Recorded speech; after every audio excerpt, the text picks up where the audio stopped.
Everybody, and we're back with another horror shorts party video. This one we're gonna be watching is 3 true Netflix horror stories animated. So enjoy the video.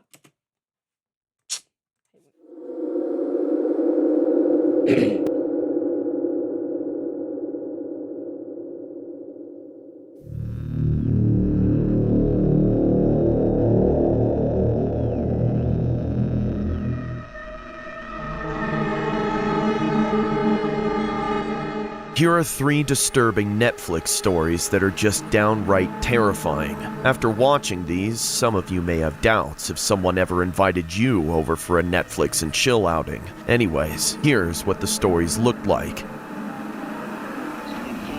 The story I'm about to tell you transpired last winter as we all anticipated the coming of Christmas. Kevin lived alone in a cottage house in the countryside. He had a few neighbors, but the distances between their residences were far apart. In addition, those folks seemed to be the homebody types who rarely invited anyone to their place anyway. So, as a result, he rarely interacted with them. It got a bit lonely at times, so going on Tinder frequently became a way for him to escape the isolation. Then, after a while, he eventually met this attractive girl named Stella. She had long brunette hair, simple makeup, and to top it all off, a pretty smile. She was definitely Kevin's type. So, after sending her his first message, it felt like they instantly made a connection. They'd text each other often, and to ensure she wasn't a catfish, they even FaceTimed. Then, a few weeks later, he invited her to drop by the house to chill by the fireplace while watching some movies on Netflix. When Stella finally arrived at his house, he opened the door and welcomed her in. As the hours passed, they had a few Y'all haven't even met up in real life yet, though. We already going in for the kill? Netflix and chill, are we serious? Already? That's at least either the third or second date. Mostly probably third. That's just me though. Glasses of wine, and one thing led to another. We'll just leave it at that. Then, moments later, Stella changed into Kevin's clothes and expressed her desire to stay overnight. Naturally, he was delighted, but since she was also looking for something to munch on, Kevin offered to drive them to a nearby McDonald's since he lacked the cooking skills. She scoffed, initially expecting that they could enjoy some comfort food at home that would make the experience more intimate. But soon after, Stella nodded and agreed to tag along. Then, as they opened the front door, they saw a hooded man looking in their direction on the May I help you? Do you need something? No? Now get away from my fence. street in front of the house. And as they glanced at the pile of snow outside, they noticed footprints leading up to the front door. Who the hell is that guy? Do you know who that is? Stella held Kevin's hand tightly and said, I have no idea. Kevin then noticed how anxious Stella was. Hence, he stood still as he stared at the man from a distance. And so, he knew that his best course of action was to remain indoors. Kevin immediately closed the door and locked it shut. For the next couple of hours, they watched various chick flicks on Netflix, hoping they could divert their attention away from the man who stood like a Close the curtains. You just gonna let him stare at you? Like, scarecrow. But since Kevin just wanted to chill while keeping them safe at the same time, he turned off the lights, closed all the curtains and windows, and double-checked that all the doors in the house were locked. As Stella and Kevin sat comfortably on the couch, watching to their heart's content, there was an awkward silence filling the air, until moments later they heard the sound of bricks, waking Kevin from his semi-stupor, thus prompting him to head for the window. Then, as he slid the curtain ever so slightly, his heart skipped a beat. When standing in front of his house was the same hooded man from moments earlier. The sky was dark, and the only thing he could make out at the time were the constant fall of snowflakes and the silhouette of a man whose head slowly turned to face him as though he knew he was watching. But then, one of the most horrifying things occurred when suddenly he began to sprint towards the window. Stella was terrified as Kevin told her to stand back. However, nothing was more terror-stricken than hearing the man slam his fists against the window, screaming like a lunatic. What are we gonna do? sounding like. Just skipped so far, I don't even know how. Yeah, we're going to backtrack real quick. Okay, there we go. His fists against the window, screaming like a lunatic. What are we gonna do? Stella asked frantically. Don't worry, follow me. Kevin grabbed her hand, directing her towards the kitchen. Then, as they began calling the cops, a hooded man broke in through the window. We'll talk about that in a sec. Why did we call 911 in the first place?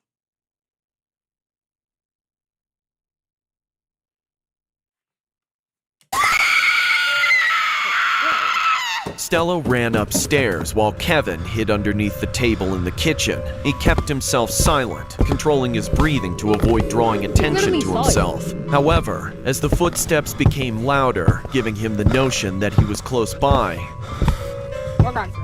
suddenly the sound just vanished. Then, as Stella hid inside the closet, covering her mouth as she cried, she heard blood-curdling screams coming from downstairs. Certain it was the voice of the man she cared for. She was in shock, not knowing if she should wait it out, make a run for it, or help her significant other. Fortunately, seconds later, she remembered she had a cell phone in her pocket, so she took it and immediately dialed 911 while whispering on the phone as What is going on down there? What? Okay. the operator told her to stay calm and hidden while the cops were on their way. All this time, Stella remained still as the screaming downstairs finally ceased. However, the creep burst into laughter like a maniac, causing her entire body to tremble.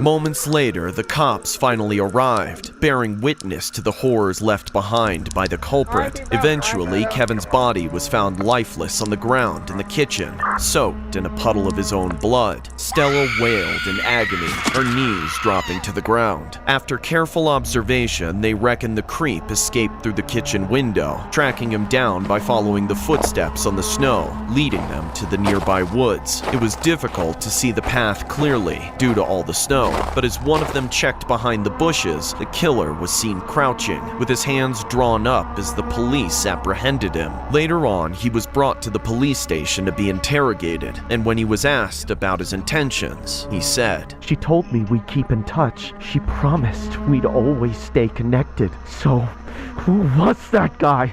And why the heck did she choose him and not me? No. Yo, bro, look at you. Look at the hair. Look at your hair, bro. Take a good look. Look at your nose. You got a ding-a-ling on your nose. Look at your smile. How your face skinny? Just look at yourself in the mirror, and you'll see why. I can't let her be with anyone else but me. If I can't have her, no one else will. and that's when it all made sense. The culprit happened to be Stella's jealous ex-boyfriend. He had admitted to stalking Stella everywhere she went since their breakup, which ultimately led to Kevin's demise.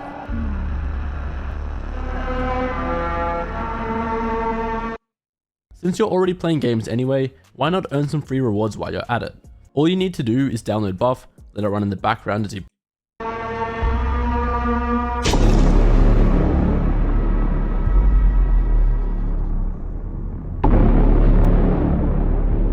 I've never told anyone about this. I've been suppressing it for over a decade now. It was back in the year 2009, when I was a much younger and naive girl back then, just 18 years old. In those days, apps like Instagram, Twitter, and Snapchat either weren't popular like today or didn't exist at all. The thing that was big back then was this instant messaging service called MSN. That was what everyone used to talk to each other at those times. At the time, it was a cold and gloomy winter. I spent most of it staying warm indoors, bundled up with hot cocoa, glued to my MSN. I often talked to a dozen people at once. I had over 100 friends, but I didn't actually know that many people. Most of them were random friend requests that I accepted because I wanted to.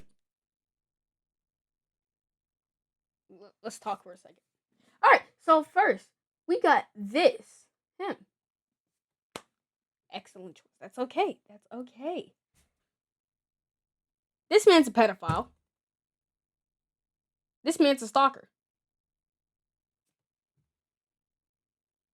Why are we just being friends with random adults who are still, you might be that. I just don't know. Yo, look at Max. He probably has a wife and kids. We got Desmond. Look at that forehead. To seem more popular than I actually was. I'd only known like 4 or 5 of them in person, but I pretended that they were all my friends, despite the fact that the only way we knew what each other looked like was by our profile pictures. The reason I stopped using MSN was because of this guy that I had met on it, who we'll call Kip for the sake of the story. From his profile, Kip seemed like a pretty attractive guy. He had a mustache and long, slicked back hair, and he wore these retro-style 80s glasses. He said he was a senior in high school and 18 years old, just like me, which was what we had in common that started off our conversation. We chatted for several weeks and even flirted a bit here and there. Kip would always refer to me as cutie, which was enough to get to me for some reason. When we found out that we lived just 15 minutes walking distance from each other, Kip would not hesitate to invite me over to his place to watch some movies he rented from Netflix. Me, being naive as I was, I immediately said yes and agreed to walk to his house. It must have been around I immediately said yes. What are these? What are these keys? Because we got my keys. They don't look nothing like that. Okay. Yes, and agreed to walk to his house. It must have been around 15 centimeters of snow, but I didn't want to let that stop me from meeting this guy. When I got to his house and rang his doorbell, he opened the door immediately. That's when I actually saw him for the first time. He looked closer to 80 than 18. That long, slicked back hair that I loved so much was thinning out, and a hairline.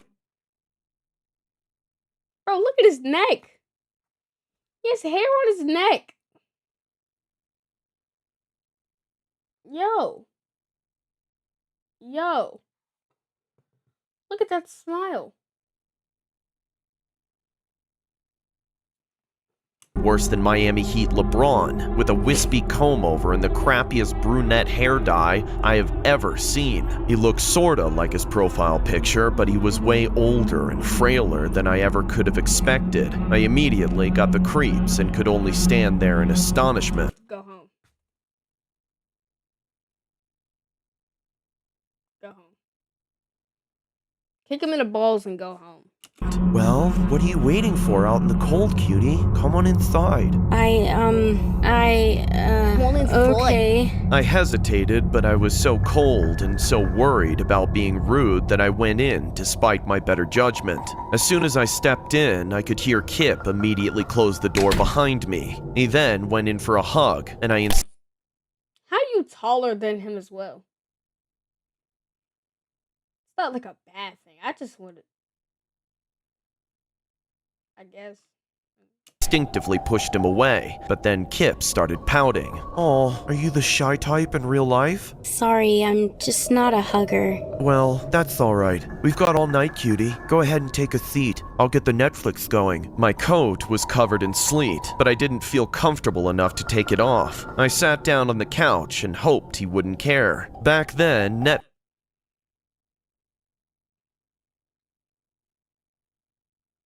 You smiling for? Oh yeah, I'm gonna crack buns tonight.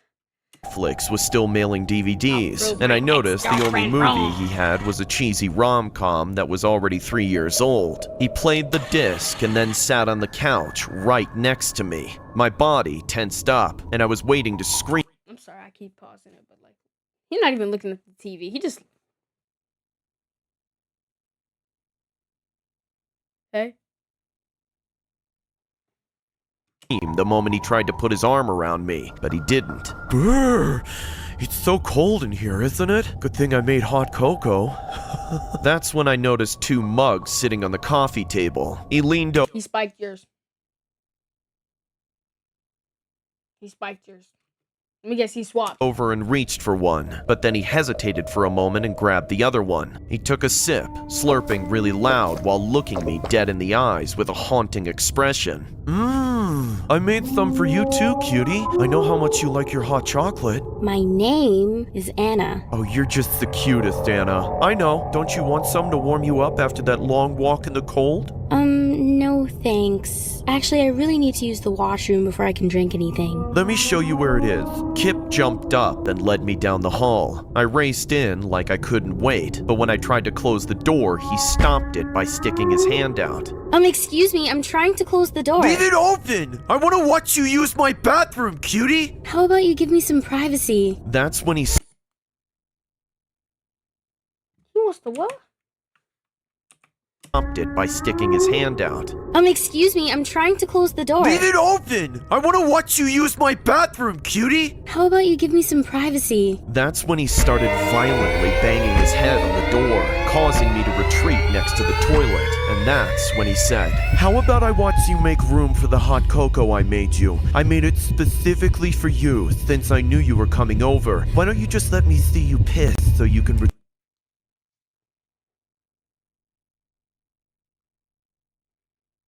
Excuse me? Excuse me? Here's what you're gonna do. Alright? Gotta get up for this. Alright? You holding that door. Holding it, right? Let it go open and then go to the side. He slams in. Boom! A quick knock him right in the head, right? If he doesn't fall to the ground, that's okay. Kick him in the back of the knee. Alright? You know, if you want to add a stomp in there, dip. Dip, just dip. Block him, move away somewhere. That's it. return the favor. The look in his eyes was so insane, so gaunt. In a fight-or-flight reaction, I body slammed the door and managed to shut it closed. Then, I immediately locked it before he pushed back. Can't get out. Hey! You stupid little tramp! You broke my toe! I stepped back in fear as I heard Kip banging on the door so hard that I thought he might break it down. Open this door! I'll get in there no matter what it takes. But the longer you make me wait, the more fun I'm gonna have with you. I'll poke all sorts of little holes all over your body. Shut up! Get away from me! And just where do you think you're gonna go, you brainless bimbo? My only escape route was a small window above the toilet. I looked around for something to smash it, but couldn't find anything. The first thing I reached for was the shower rod, but as soon as I yanked down the curtain, I made the worst possible discovery. There was a woman in the bathtub. The horrible sight of her sent me into total shock. The hammer that had been used to put her in that state was lying next to her. Not thinking about anything but my own safety, I grabbed it and began smashing the window. Coming in. Sync your RGB devices to your favorite games just with ruined Signal the RGB, whole which is an RGB thing, app bro. that supports thousands of devices. After shattering it, I climbed through and landed on the ground outside. I immediately made a run for it home in a panic. I'd snuck out of my house to get there and forced myself to sneak back in so my parents wouldn't find out. When I got back into my room, I cried silently for hours. I deleted MSN and stupidly kept the whole ordeal a secret till now. Since then, I never knew whatever became of Kip or that poor woman. I feel ashamed for never reporting it to the police. Maybe they could have helped her, but it's all too late now.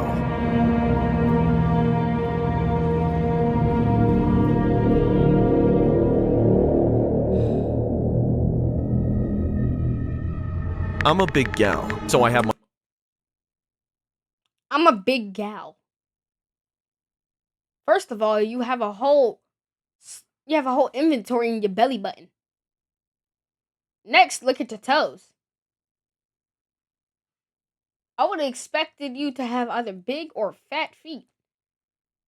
Got tiny feet.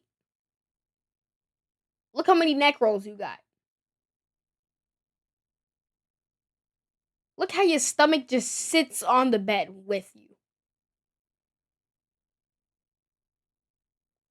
Like, My troubles with dating. Just to get people in the door, I have to resort to catfishing. Otherwise, none of them would ever even consider meeting me in person. As soon as they see me, there's a 98% chance that they just run away and ghost me. That other 2% of them that stick around, though, those are the ones I'm so persistent for. I definitely understand what makes them stay. There's plenty of Margaret to go around. More woman that they could ever dream of, and almost always more than they can handle. But I still have my fun. Voluptuous hardly even begins. how much money would it take for you to date her? Like, you don't even gotta marry her. All you're doing is dating her. How much money would it take? You gotta pay me, like, I did $1 trillion. I'm not dating that. Also, that's an older woman, so I can't even do that if I wanted to. She a pedophile if she did that. To describe the body that those ever so tasteful men get to take to bed. They should consider themselves lucky. There's been this one little cutie I've been dating for a while, and his name is Gil. How's she get in the door? She walking sideways? I know she can't because I don't know if you saw, like, behind her, like, when we first saw her. She had fat there, too. Ain't no way she gotta be, like, a side, like, she get in by the garage. Gilbert. I think I'll take things to the next level with him soon. Like most of the men who ended up having the attraction to me, he's a real skinny one. We hit off, though. As they say, opposites attract. But we have a common interest in getting together with some Netflix on the TV and some Uber Eats. I know I keep saying I paused this too much, and I really do, but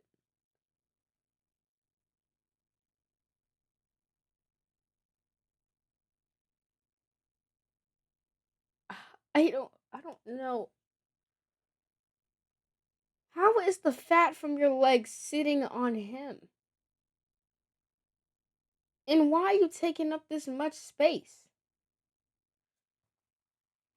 On the table. That's been our routine for a couple weeks now, but as much as I like it, especially since he pays for all of it, can you really fault a girl for getting bored of the same thing over and over again? Recently, I've been dropping Gilbert subtle hints for him to take this thing more seriously, if you know what I mean. He knows he's my main squeeze, or at least that I want him to be, but he also knows I mess around with other guys. I think that's what's making him ride the brakes. He feels a little threatened.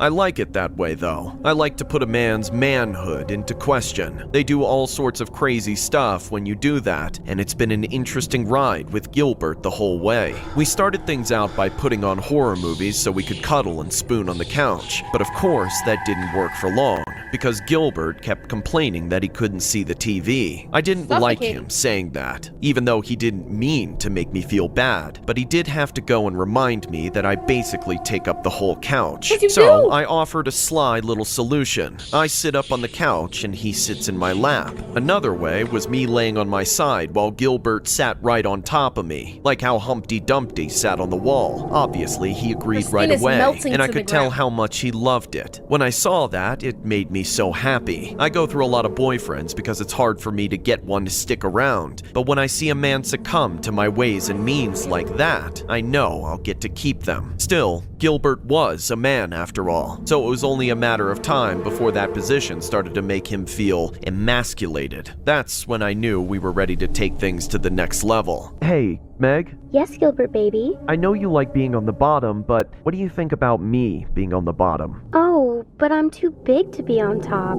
You'll get hurt, you poor fragile little thing. You see, but it's just that, right there. I don't want to feel like a fragile man when I'm with you. I mean, I don't want you to feel like you're with a man who's too weak to handle all of you. Gilbert, baby boy, you are too weak to handle all of me. Trust me. Well, don't doubt me, mistress. I'll do what I want. Now I like that attitude. Feisty. Well, alright then. Let me hear all about what you want to do. I want to lay on the couch with my woman in my arms, and I want to watch a wonderful night's worth of Netflix with her till we both fall asleep in a loving embrace. Oh, you're I'm gonna such a get flowery suffocated. romantic. You're such a well-spoken man. He was just so confident about it that even though I'm usually too self-conscious about my size to ever do it, I did it for him. We got up to trade places on the couch. He laid down with his long, skinny body open to me, and I laid down right on top of him. I always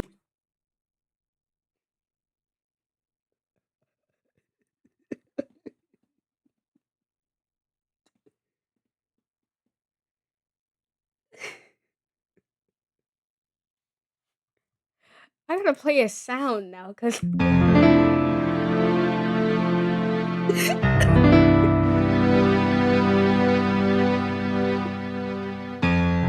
at him. Look at him.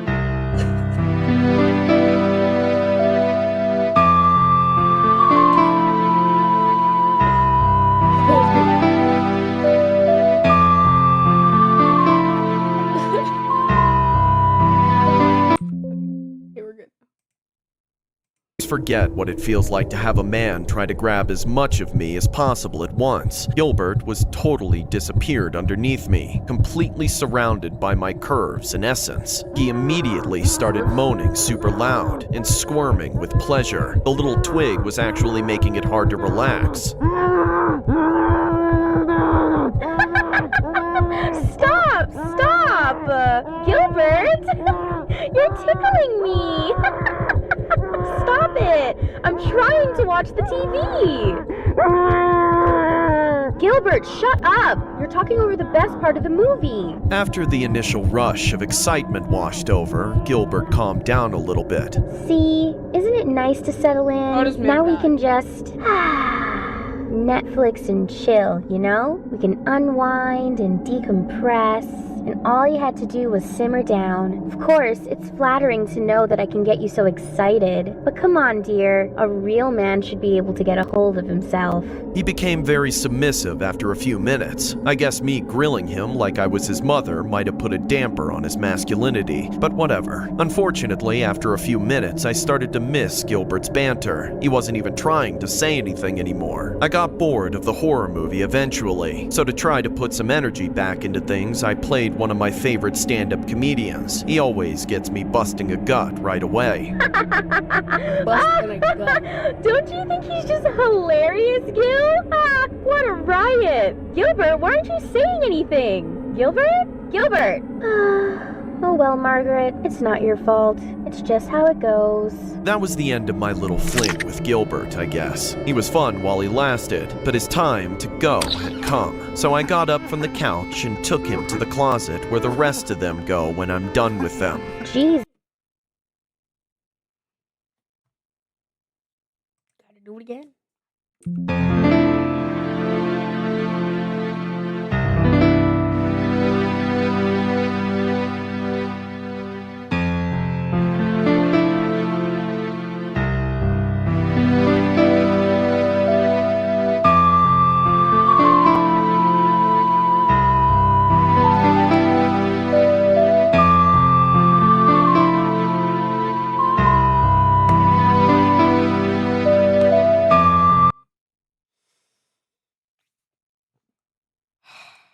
Louise, I'm gonna have to reorganize here soon. Things are just flying off the shelves every time I open the door. And I do go through a lot of boyfriends. They just can't get enough of me, but I still have trouble getting them to stick around for some Netflix and chill.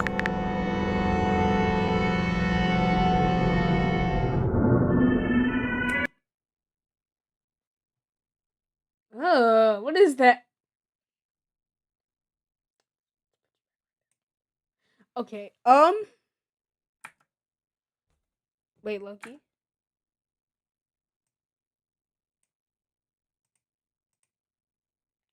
Okay. I'm gonna make me bigger real quick. Y'all can see me better.